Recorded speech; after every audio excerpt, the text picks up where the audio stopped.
Oke, kembali lagi dengan saya Dias Bonsai. Kali ini saya akan membahas tentang kenapa kok pemrograman akar saya seperti ini itu lebih cepat daripada sahabat bonsai yang ada di rumah. Dan yang banyak yang tanya, bang, berapa bulan, bang, berapa tahun umurnya, soalnya punya saya kok masih lama aja. Nah, kali ini saya akan membahas ada 4 poin yang harus diketahui. Yang pertama adalah media awal, tanam baru pecah batang 4, terus baru ganti media lagi, pecah batang, maksudnya tambah pecah batang, ganti media, tambah pecah batang, ganti media, supaya medianya ini supaya fresh dan bagus. Apalagi di jenis waru itu agak rakus untuk media. Akar yang mungkin kelihatannya kecil kayak gini itu bisa sampai sudah penuh biasanya bawahnya ini di polybag saya ini, apalagi kayak di pot yang kecil ini. Yang kedua ada cahaya. Bisa dibilang ini tempat saya ada di atas rumah. Jadi panasnya itu full dari pagi sampai sore. Sampai sore. Dan ada juga sebagian orang yang panasnya cuma setengah-setengah, cuma jam 10 pagi sampai jam 2. Itu pun juga berpengaruh terhadap proses daunnya ini. Semakin banyak cahaya matahari yang masuk, biasanya tanaman bisa sehat, soalnya panasnya terpenuhi. Yang ketiga adalah pupuk. Banyak orang yang mungkin di luar sana agak ngeremehin ya media saya. Memang media saya terlalu simpel, tanah sama pasir.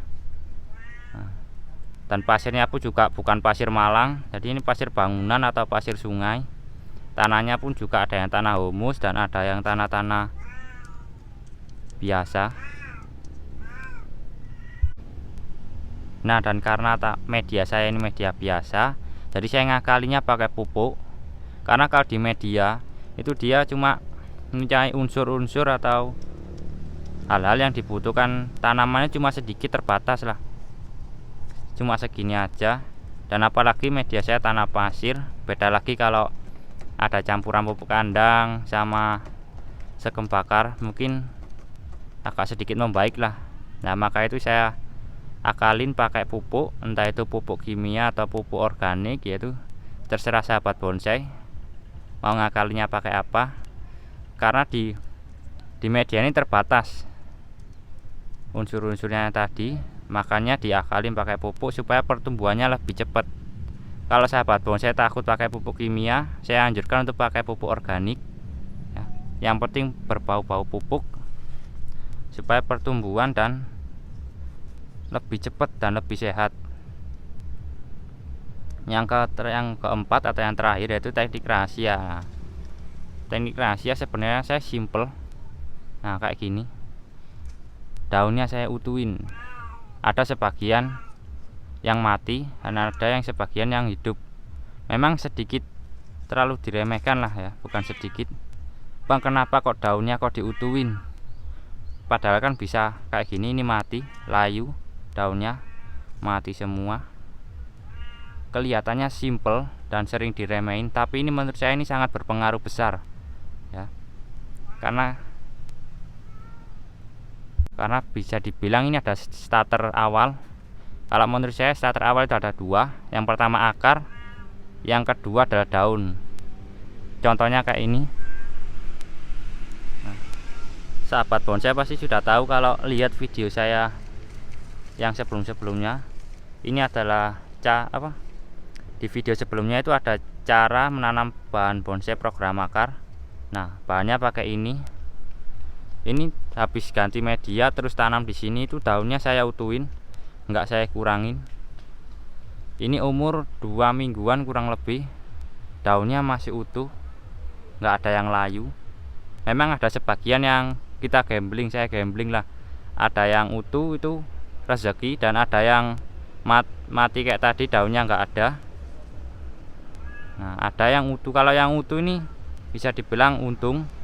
Karena apa? Dia sudah punya starter awal, yaitu akarnya sudah ada dari hasil cangkokan, yang pertama.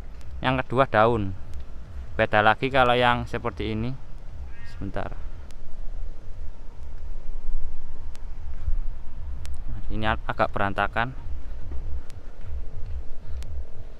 Nah, yang ini iprik ya. Ini umur 2 minggu lebih lah, di duluan ini dulu, terus baru waru saya yang ini, yang saya buat video sebelumnya. Nah, ini 2 minggu lebih baru numbuhin akar.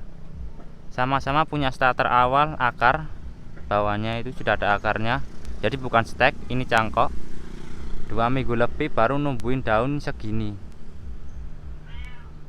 Sahabat bonsai bisa ya pikir secara ilmiah, yang ini 2 minggu lebih dikit baru ngeluarin daun sedikit,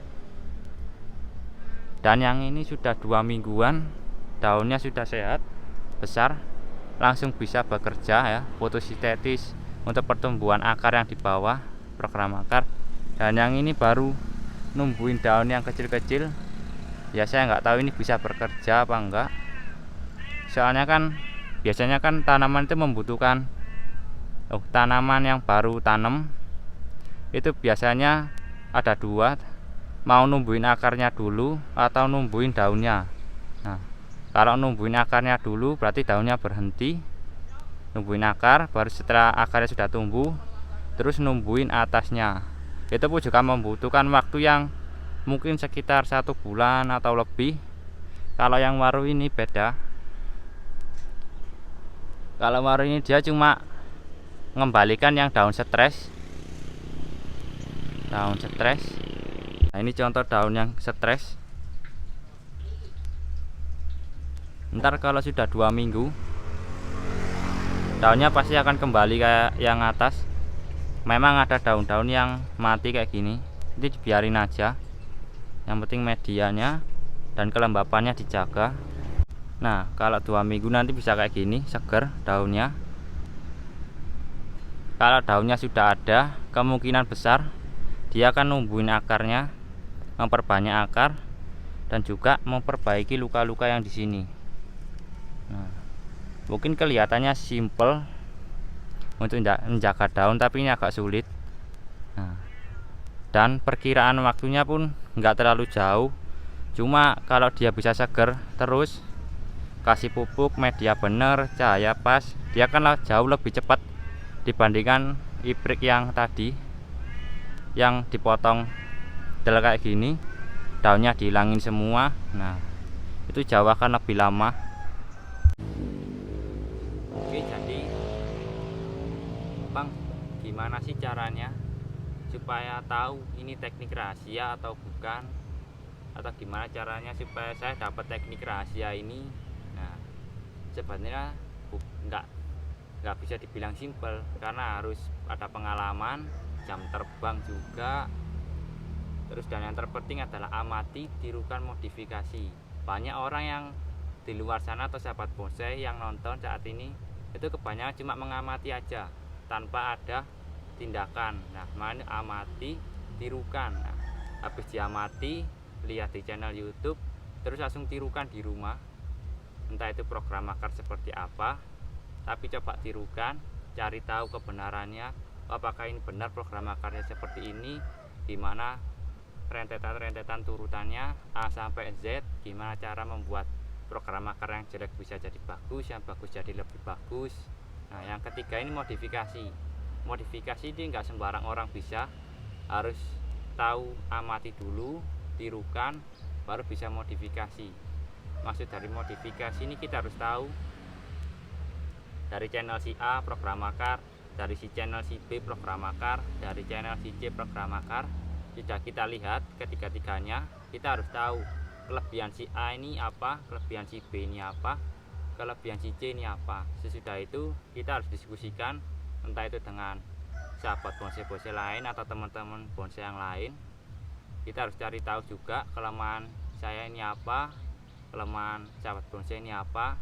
Terus sahabat bonsai tinggal ambil aja, oh kelebihan orang ini kelemahan saya, jadi saya harus ambil, tirukan, dan modifikasi yang menurut sahabat bonsai ini cocok lah. Soalnya banyak orang-orang yang mungkin teknik ini bagus, tapi menurut saya ini teknik ini kurang bagus, karena juga tempat, lokasi, bahan itu juga berpengaruh. Nah, jadi seperti itu tips-tips dari saya, dan saya di sini cuma untuk sharing, bukan untuk mengajarkan sahabat bonsai menggurui atau gimana. Saya di sini untuk sharing, kita berbagi ya. Ini juga pengalaman saya ingin berbagi sahabat bonsai. Jadi kalau ada salah-salah kata mohon maaf ya. Semoga ilmu ini bermanfaat bagi orang banyak. Sampai jumpa dan jangan lupa komen, like, dan subscribe.